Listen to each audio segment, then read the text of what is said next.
I think they're going to need some chainsaws. President Trump wasting no time axing Biden's climate agenda. The president warning 1,000 EPA workers they could be fired immediately. Newly confirmed Attorney General Pam Bondi also hitting the ground running. She's reversed a Biden-era directive prioritizing the enforcement of environmental law. The climate office also being closed down at Health and Human Services. All of this while the president works to increase America's energy dominance in the world. Joining us now is former Trump administration EPA Chief of Staff Mandy Gunasekara. Mandy, thanks for joining us. So great to be with you. This whole Biden whole of government approach to climate, the nonsense that someone working at an agency that doesn't even relate to the environment is supposed to pass climate laws. In cleaning this out of the various agencies, I assume you're not saving a lot of money, but the possibility for Trump is to relieve a lot of burdens on people who are outside of government.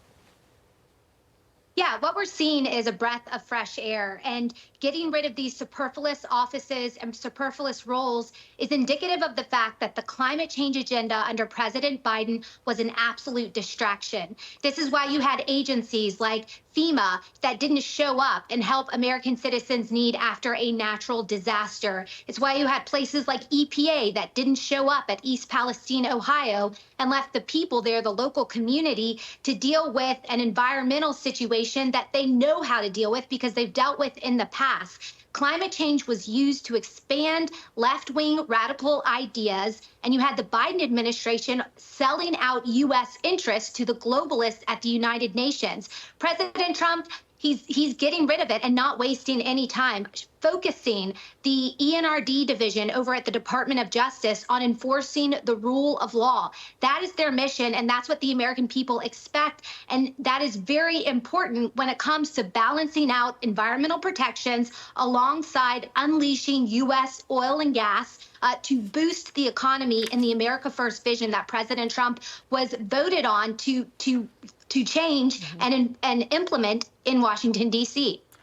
When that Frankengool first joined the Biden administration, John Kerry, he said the United States could take its emissions to zero and it would have no impact on climate change globally. And that's what's so insidious about all of this. Speaking of removing, what is climate justice? The EPA's mission, one of it, is to fight pollution, which does have an impact on the very poor in the United States. But instead, they're worried about things that we have absolutely no control over, like coal plants being built in China.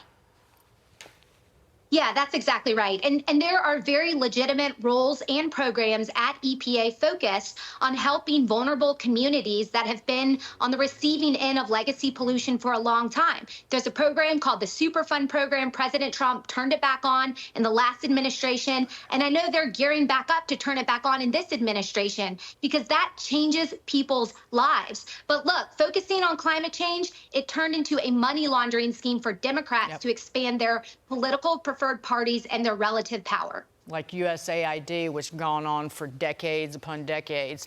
Mandy Gunasekara, thank you so much. Great to see you.